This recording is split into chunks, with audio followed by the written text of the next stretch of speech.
Сәлем достар, сіздермен бірге оңай каналы. Бүгінгі біздің қызықты тақырыбымыз қандай жеті ауру мазалағанда апельсин қабығы сізге көмектеседі. Апельсин хош иісті әрі дәмді жеміс, сондай-ақ керемет емдік қасиеті бар. Әсіресе қабығының пайдасы орасан екен. Бүгін сіздерге апельсин қабығының көмегімен емделетін 7 түрлі ауруды айтамыз. Егер сізді де осы аурулар мазалап жүрген болса, онда апельсин қабығынан дертіңізге дауа табыңыз. Апельсин қабығы А, Е, С және Б тобындағы дәрумендердің қайнар көзі. Сонымен қатар кальций, темір, магний, натрий, калий, фосфор, селен, магний, мырыш, мыс секілді минералдарға өте бай.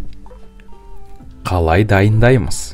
Алдымен ұрылмаған, қараймаған таза апельсинді таңдап аласыз.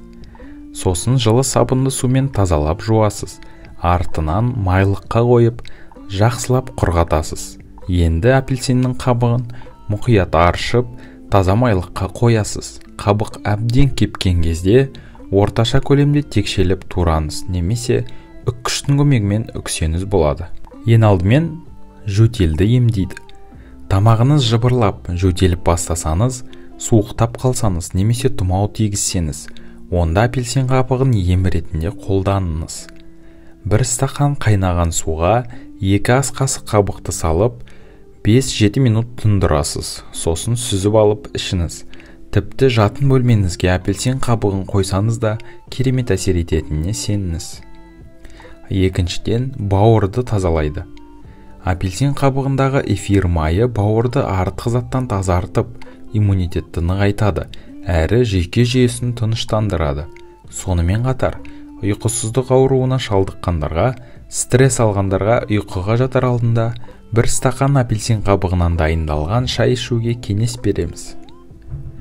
Үшіншіден, қызуды түсіреді. Дене қызуы кенеттен көтеріліп кететін кездер болады. Сол кезде қызу түсіретін дәрі таппай сан соғып қаламыз. Ендеше, дәрі іздеп шабылғанша апельсин қабығының тұнбасын ішіп, қызуды түсіріңіз.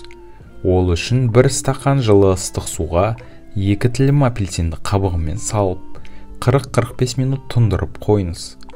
Белгіленген уақыттан соң дайын болған сусынды ішеміз. Емді әр 1,5-2 сағат сайын қайталасаңыз, қызу тез түседі. Ағзадағы инфекция мен қажетсіз бактерияда өледі. Бастысы, ағза әлсіремей, керісінше күш қуат алады. Төртіншіден, тісті ағартады. Апельсин қабығының ішкі жағымен тіс эмалін сүртсеңіз, бетіндегі қара, сары дақтан тазарады.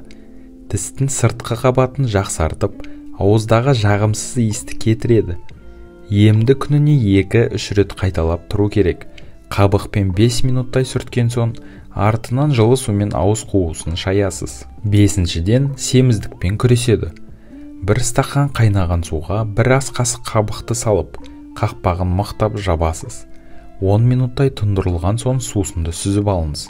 Егер дәмі ащылау болса, 1 шай қасық бал қосуға болады. Егер осы тұнбаны күніне 2 стақаннан ішсеңіз, ішті жақсы жүргізіп, артық салмақтан арылуға септігін тигізеді. Алтыншыдан, жүрек ауруынан сақтайды.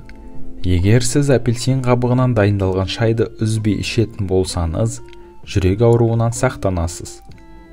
Оның құрамындағы пектин қан қысымын қалыпты ұстауға, қандағы холестерин деңгейін реттеуге, қан тамырларды тазалауға ықпал етеді.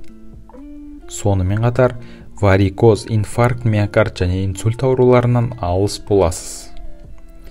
Және де 7-шіден, ішектің жұмысын жақсартады. Апельсин қабығының құрамындағы эфир майы мен пектин ас қорыту жолдарының, асқазан мен ішектің жұмысын жақсартады.